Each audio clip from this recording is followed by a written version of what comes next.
अतिशय सुंदर पुतळा केला, त्याबद्दल शिल्पकारांचं सुद्धा मनापासून अभिनंदन करतो.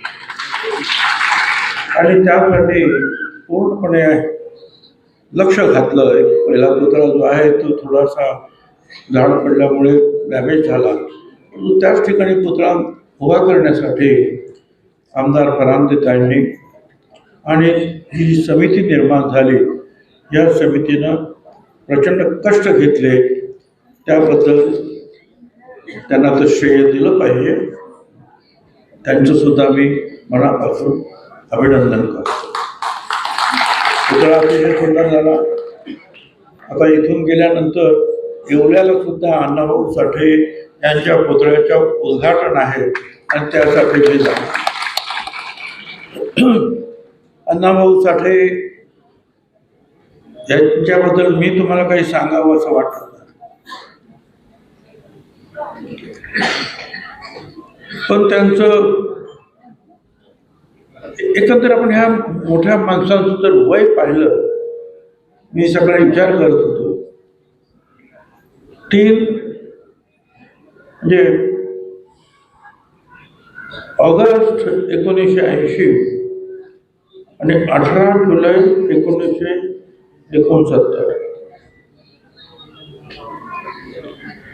म्हणजे मला असं वाटतं की अवघं 50 वर्षाचं त्यांचं आयुष्य. पण मग मी विचार करायला लागलो की छत्रपती शिवाजी महाराजांचं आयुष्य किती? 1630 ते 1680, 50 वर्ष. महात्मा फुले 1827 म्हणजे ते पण 55-60 वर्षाचे. बाबासाहेब आंबेडकर 1891 1956, म्हणजे 50-55-60 वर्षामध्ये ही मंडळी जगज्जेती झाली असं म्हणायला काही हरकत नाही, कारण अख्ख्या जगामध्ये त्यांचं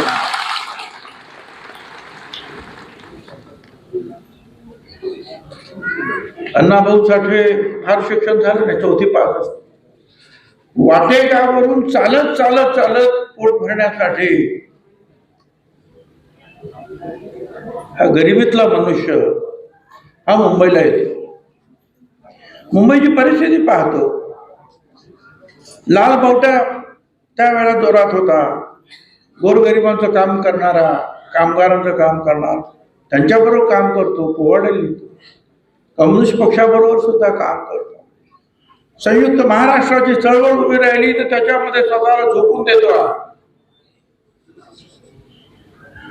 शिक्षण कमी असलं तरी किती पुस्तक संपदा त्यांची आहे.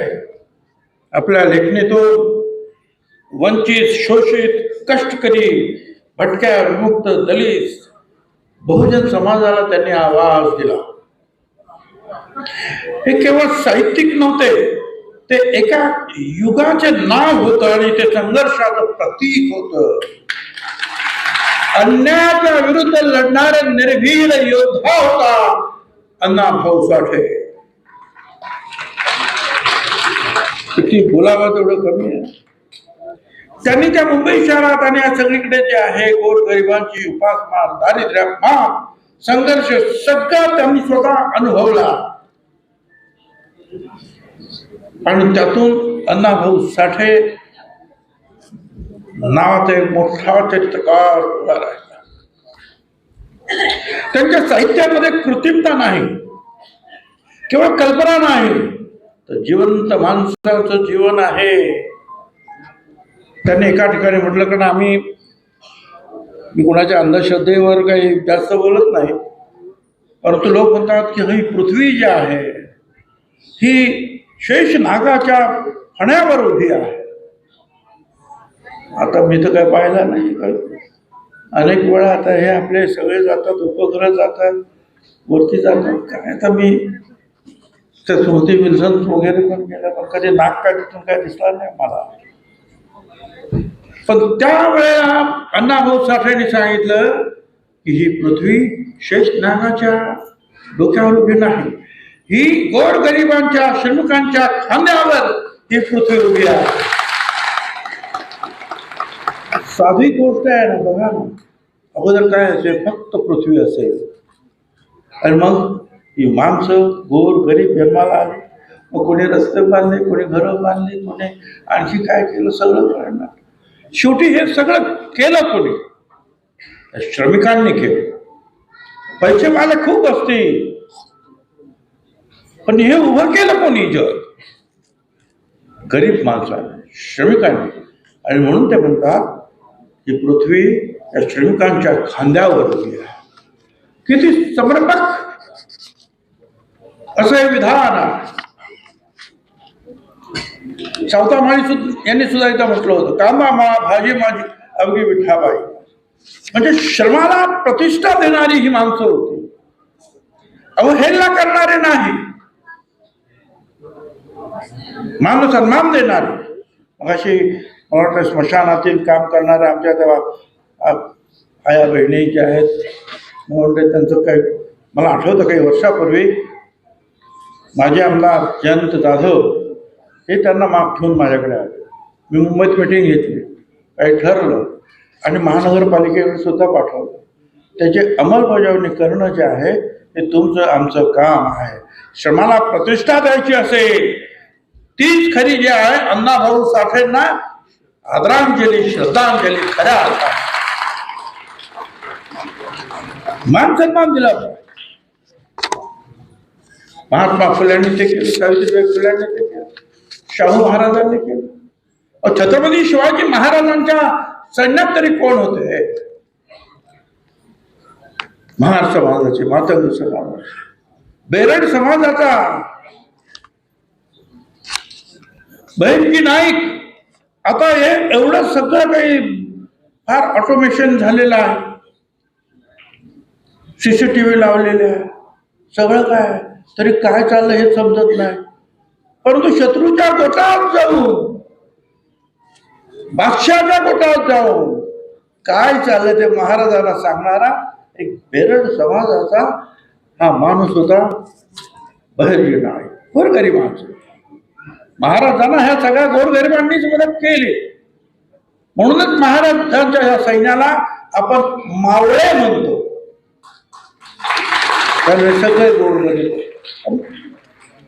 ज्या वेळेला मुलींची शाळा काढायचं ठरलं,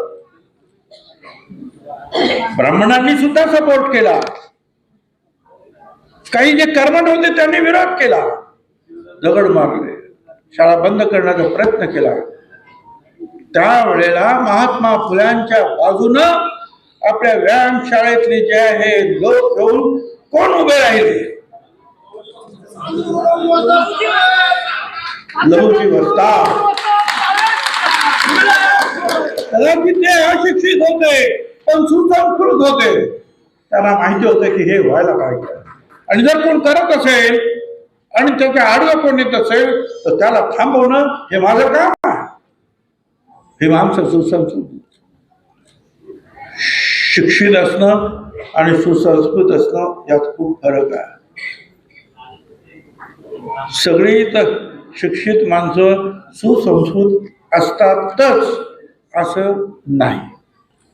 अशिक्षित माणसं सुद्धा अनेक ही संस्कृत असतात, सुसंस्कृत असतात आणि चांगल्या कामाच्या पाठीमागं पूर्ण आपलं जीवन जे आहे झोकून देतात. त्यामुळे ही माणसं जी आहेत पूर्णपणे अजरामर झाली. तुमच्या आमच्या मनाचा ठाव त्यांनी घेतला. अण्णाभाऊ साठेंनी 35हून अधिक कादंबऱ्या लिहिल्या, असंख्य कथा, पोवाडे, लावण्या, शायरी, लोकनाट्य, गीतं लिहिली. फकीरा नावाची त्यांची कादंबरी तर फार गाजली, त्याच्यावर सिनेमा निघाला. मी लहान होतो, 2-2 वेळा तो सिनेमा पाहिला. फार प्रसिद्ध झाला, फार लोकांना आवडला.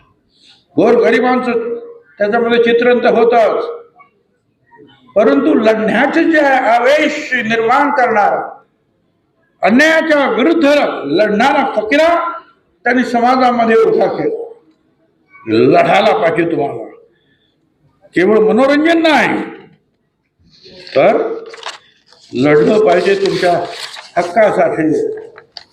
कारण माणसं देवाने निर्माण केली ही सगळी सारखीच आहे.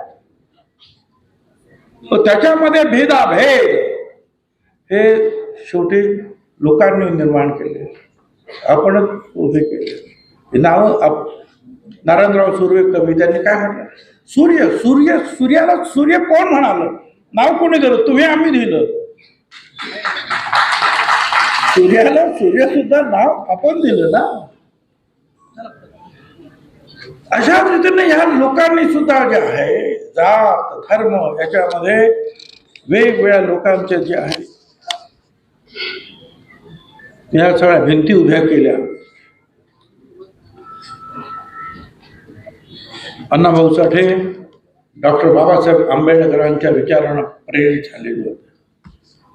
श्रमिकांचे, महिलांचे, दलितांचे, अल्पसंख्याकांचे दुःख त्यांनी अनुभव ते शब्दबद्ध केलं आणि म्हणूनच त्यांना लोकशाहीर ही पदवी देण्यात आली. मगाशी गिरीशभाऊने सुद्धा सांगितलं, फकीरापासून ते इतर सगळ्या ह्या कादंबऱ्या आणि सगळं हे जे आहे हे रशियामध्ये फार मोठ्या प्रमाणावर वाचलं गेलं, भाषांतर केली गेली. आणि एक चौथी शिकलेला माणूस वाटेगावून आलेला, पोटासाठी मुंबईत आलेला माणूस, रशियामध्ये सुद्धा त्याला आमंत्रण येतं, तर रशियामध्ये ते जातात आणि त्यांच्या सगळ्या वाङ्मयाचं जे आहे तिथं कौतुक होतं.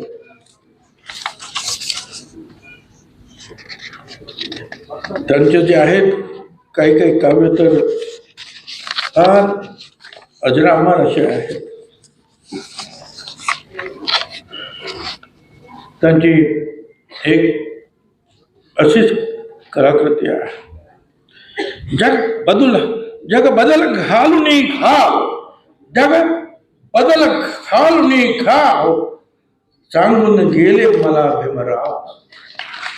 हे जग बदलता येईल पण हिम्मत ठेव. गुलामगिरीच्या या चिखलात ऋतून बसला का ऐरावत, अंग झाडून निघ बाहेरी, घे बिनीवरती खा. धनवंताने अखंड पिळले, धर्मंगाने असेच छळले, मगाने जणू मानिक गिळले, चोर जाहले साव. ठरून आम्हा हीन कलंकित, जन्मोजन्मी करुणी अंकित, जिने लादुनी वर अवमानित, निर्गुण हा भेद भाव. अण्णाभाऊ साठे म्हणतात, जग बदल घालून खाव, सांगून गेले मला भीमराव. मला अजून आठवतं संयुक्त महाराष्ट्राची ती चळवळीला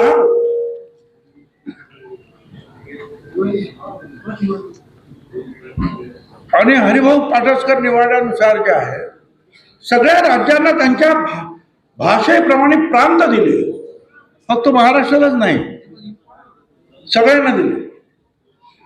महाराष्ट्राला मुंबई कुणाची याच्यावरून भांडण, मग द्वैभाषिक आलं, महाराष्ट्र गुजरात एक आणि मुंबई त्यांची राजधानी. अरे ज्या मुंबईला पाणी तुमच्या आपल्या ह्या नाशिकमधून तर जात आहे राव. मी अलीकडे जेव्हा पाऊस पडे ना तेव्हा मी मुख्यमंत्र्याला कॅबिनेटमध्ये म्हटलं, अरे भातसा रिकामा, कामसा रिकामा, वैतरणा, मध्य वैतरणा, अपर वैतरणा रिकामी, ह्या मुंबईचं काय होईल. नशिबानं पाहू, पाणी मुंबईचं आहे, अन्नधान्य भाजीपाला मुंबईचा, वीज सुद्धा मुंबईला ती जाते ह्या महाराष्ट्राच्या. म्हणजे खान पान सगळं श्रमिक जो आहे चाकं फिरवणारा तो सुद्धा या महाराष्ट्राचाच आहे. महाराष्ट्र संयुक्त महाराष्ट्र झालाच पाहिजे म्हणून आवाज होता आणि त्यावेळेला त्याचं नेतृत्व अनेकांनी केलं.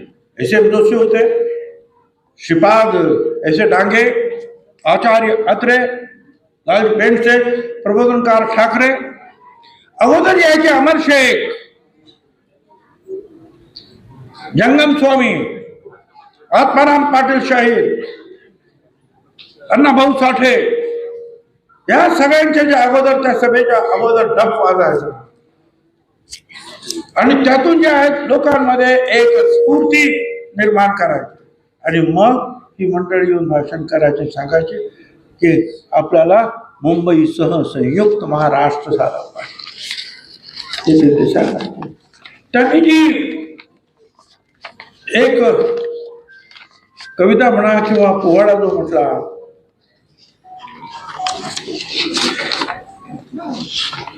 मुंबईच्या माझी मैना गावावर राहील, फार प्रसिद्ध झाला. माझी मैना गावावर राहिली, माझ्या जीवाची होती या काही. मुंबईला त्यांनी सगळं काही मिळतंय, पण मुंबई माझी ती नाही, माझ्या जीवाची होती या काही. फार मोठी जी आहे, मोठा पोवाडा आहे. आपला वेळ अधिक नव्हता म्हणून सांगतो. महाराष्ट्राने पुढील उभारली विजयाची दाखविली रीत, पाप भिंतीला लावून लढायची, परी तगमग थांबले नाही माझ्या अंतरीची.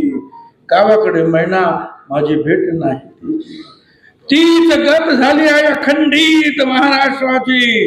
बेळगाव, कारवार, डांग, अंबर गावा.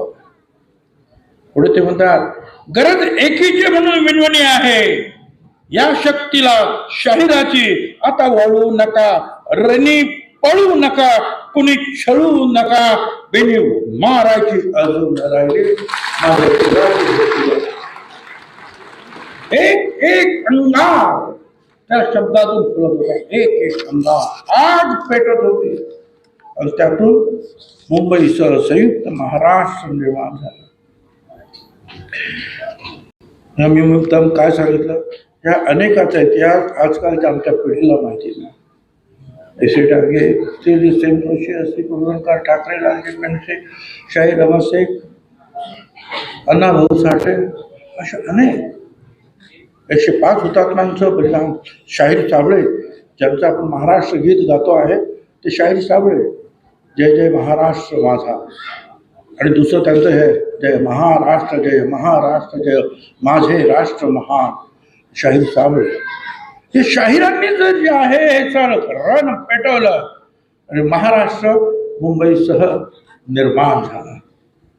पण ही शाहिरी आजची नाही, ही छत्रपतींच्या काळापासून ही शाहिरी चालत आलेली आहे. आणि ह्या शाहिरांचं कामाचं मोल आपल्याला सांगता येणार नाही. आणि म्हणून आपण याच्यातून काय घेणार?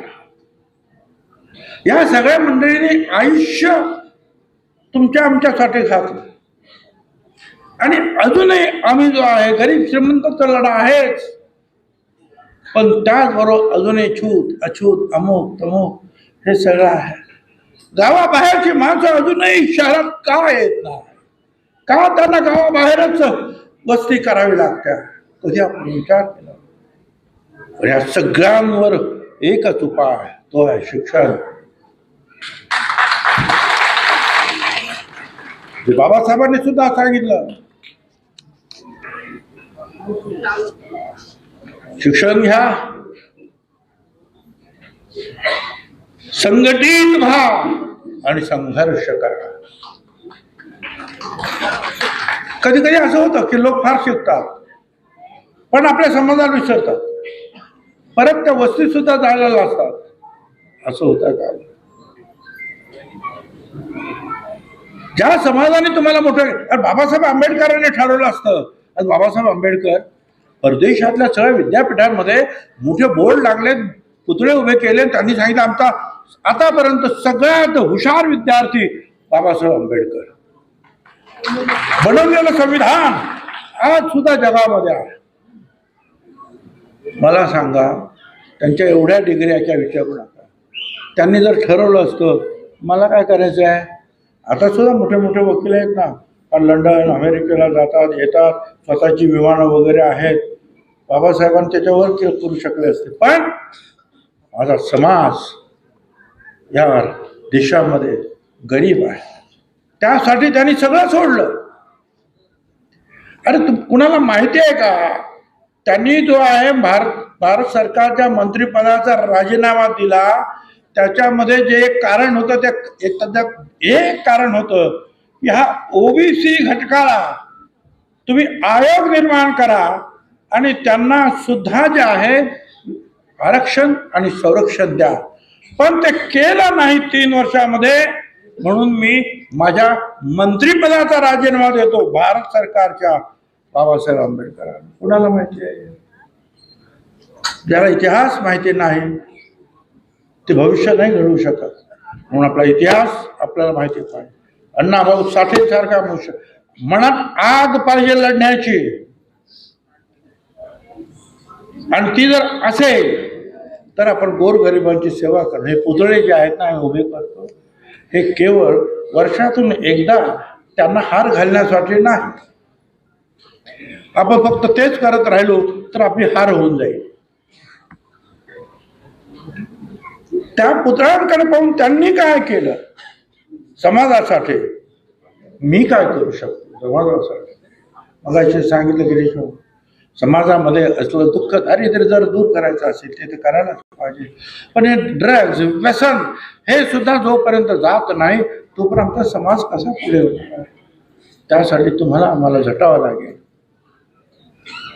नाहीतर या सगळ्या मंडळींना असंच वाटेल काय झालं हे याचसाठी केला होता अट्टाहास. हे सगळं आम्ही तयार केलं, उभं केलं, एक रस्ता तुम्हाला दाखवला. त्या रस्त्याने आपण जर गेलो तरच खऱ्या अर्थानं हे पुतळे उभे करतो आणि त्यांना वंदन करतो, आदरांजली अर्पण करतो असं होईल. नाही पेक्षा जे आहे सगळं व्यर्थ जाईल. म्हणून सगळ्यांनी या रस्त्यावर जाण्यासाठी आपण उभं राहिलं पाहिजे. एकीची मूठ जी आहे आपण बांधली पाहिजे. अन्यायाच्या विरुद्ध लढा दिला पाहिजे. बोलायला शिकलं पाहिजे.